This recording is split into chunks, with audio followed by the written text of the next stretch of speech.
You may have seen us post this video on our channel a few days ago. However, since then, we've actually come across more information that we think would be beneficial to share with all of you guys. So here we go. Take 2 of when will we travel again? One of the questions that has come up a lot lately is, when can I travel again? And it's a really great question. It's one that, we have a lot of friends that are asking, a lot of people around the world are asking, and even we ask on a daily basis. Yeah, there's tons of uncertainty in the tourism travel industry right now. And let's be honest, there's a lot of unknowns. But we feel like there are also a lot of things that can signal when travel is going to go back to normal. So in this video, we're going to talk about those, we're going to point them out and see when and if travel will become normal again. Hey, look at this price deal! $695 Toronto to Athens? No. But no, so no, cheap! No. Next year? No. Later in the year? This is not the first time that this has happened in the last month. We've seen many price drops for all our favorite destinations, and I've had to wrestle the phone away from Tia more than once. But as we're all trying to flatten the curve, this is probably not the best time to book. Now for us personally, there's going to be 3 areas that we're looking at changes in before we're going to consider booking or traveling anywhere. Those are our indicators for when things are returning to normal. Our very first category is government policies. First and foremost, all the provinces and territories in Canada are in a state of emergency, meaning you're not supposed to go anywhere anyways. Even when those restrictions are lifted, we still need to be sensible and travel only for essential services, meaning if you're going to go see something because of tourism, that still should be out. Last but not least, Canadian alert for pandemic is still considered high at the moment, so we will need to see a change in that before any traveling is considered. Now, because of the rapid spread of coronavirus, it is highly unlikely that we will see these changes from our government until a vaccine is made available. And a lot of people on the internet are saying that this might not be available until 12 to 18 months out, which means travel for the rest of 2020 would be completely off the table at this point. It's uncertain at the very least. Another factor that we'd want to keep in mind in terms of government policies is the government policies in other countries. So if we do get to a state later in the year where travel is no longer banned in Canada, coronavirus might be hitting other countries, and that might be their peak times, which means borders across the world could still be closing down or completely closed. So it is still really important that you don't just look at what's going on in your own country, but when the time comes and things start to kind of slow down and open up, you want to make sure that if you are going to be traveling somewhere outside of your home country, you check what is going on in that country as well. So for example, in our personal scenario, we had been looking at going to Greece and Cyprus later in the year. That's why the phone buzzed. And again, although things might be drastically different by that point, we do need to keep in mind that what's happening here in Canada is not the same as what's happening in Greece. So in Greece right now, they're actually on a very strict lockdown, and they're not letting flights from North America or even from Europe, especially from the UK, into Greece right now, because they are trying to protect their citizens and keep their COVID counts down. So that would have a drastic effect on us if we booked something and we were able to travel out of Canada, but we're not able to get into Greece. That would be horrible. The second area that we're going to be looking for is positive economic growth.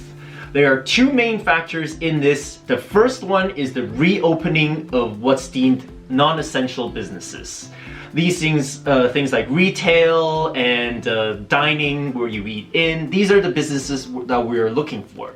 When they start to reopen, that is a great sign that we are dealing with this COVID situation and we're progressing positively. That's why the governments will allow them to start opening. The second factor in this area that we're looking at is for schools to reopen. So in all of Canada, every province, schools have officially been closed physically and everything has moved to virtual classrooms. One of the biggest questions that we see a lot in terms of schooling is, will schools reopen in September or in the fall for the new year? And that's going to be a major factor that will indicate again to us if travel is safe, because if they deem that it's safe for schools to open, that again means that we're moving in a positive direction. And we should combine that with point number 1, which is check out if your final destination, if their schools and their businesses are reopening. Remember, you want to be safe on both sides. The last area we want to talk about is medical advancements.